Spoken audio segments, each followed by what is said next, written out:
And tonight we're beginning with debate over South Carolina's growing energy needs and what that looks like. And one focal point of that discussion has been data centers. News 19's Becky Buds explains what they are and why some lawmakers want to regulate them. Data centers are typically large windowless buildings filled with rows of servers like these. They help run technologies like AI and 5G video streaming. Experts tell me they've been popping up across the country.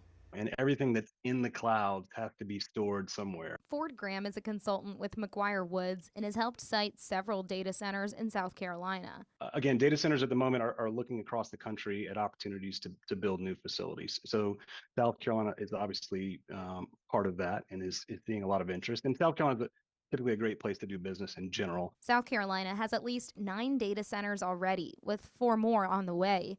But with all the high tech comes a high need for energy. Nationally, 2,700 data centers consumed 4% of the total electricity in the U.S. in 2022, a number that's projected to rise to 6% by 2026, according to the International Energy Agency. These are power hogs. They use a lot of power. Paul Sagona is the executive director of research computing at the University of South Carolina. But I think it's very important, to plan these things out effectively and to plan these out from the beginning to make sure you're doing this in the most efficient way possible. Graham and Sagona agree that data centers alone aren't responsible for South Carolina's energy crisis. One of the top states for inbound migration from other states.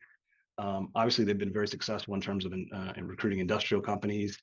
And some of those industrial companies have always been shifting towards more and more automation. Automation is obviously going to use more power. Graham says these centers produce about 30 to 50 high-paying jobs and that the impact on roads and schools is minimal. They tend to be a ton of revenue for the local community, and whether that be in an urban setting or a rural setting, it helps with property taxes quite a bit. Becky Buds, News 19, WLTX.